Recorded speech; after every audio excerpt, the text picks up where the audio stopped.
Hello, comedy FM channel की आवाज।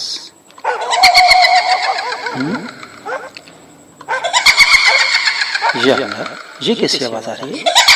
जी, आप कौन हैं? मैं चुड़ैल हूँ। या खुदाया, ये क्या हो रहा है? कभी यहाँ जिन फोन करता है, कभी चुड़ैल फोन करती है। वैसे आप मजाक तो नहीं कर रही? मैं इंसानों के साथ मजाक नहीं करती। मैं वाकई चुड़ैल हूँ। अगर तुम्हारे सामने आ जाऊं तो भागने की जगह ढूंढते फिरोगे। नहीं, खैर ऐसी भी बात नहीं, हमने भी बड़ी चुड़ैलें देखी हुई हैं। अच्छा, वो कैसे? अक्सर शादी में जाना होता है। वैसे आपने यहाँ फोन कैसे कर लिया? कहीं एफएम स्टूडियो वालों ने अपने चैनल का एंटीना कोकाफ में तो नहीं लगा दिया?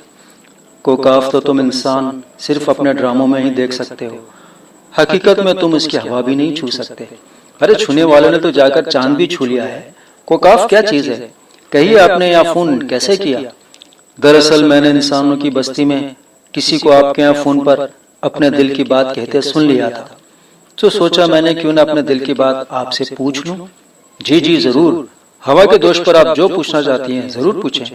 मैं सिर्फ इतना पूछना चाहती हूँ कि हम चुड़ैलों को आज तक किसी ने नहीं देखा, तो ये आपके टीवी ड्रामों में हीरोइन हमारे जैसे हुलिये कैसे बना लेती हैं? जी, ये तो एक राज है। राज को राज ही रहने दें। चले हम आपको फिल्म राज से ऐसा गाना सुनाते हैं कि सब राज फाश हो जाएंगे।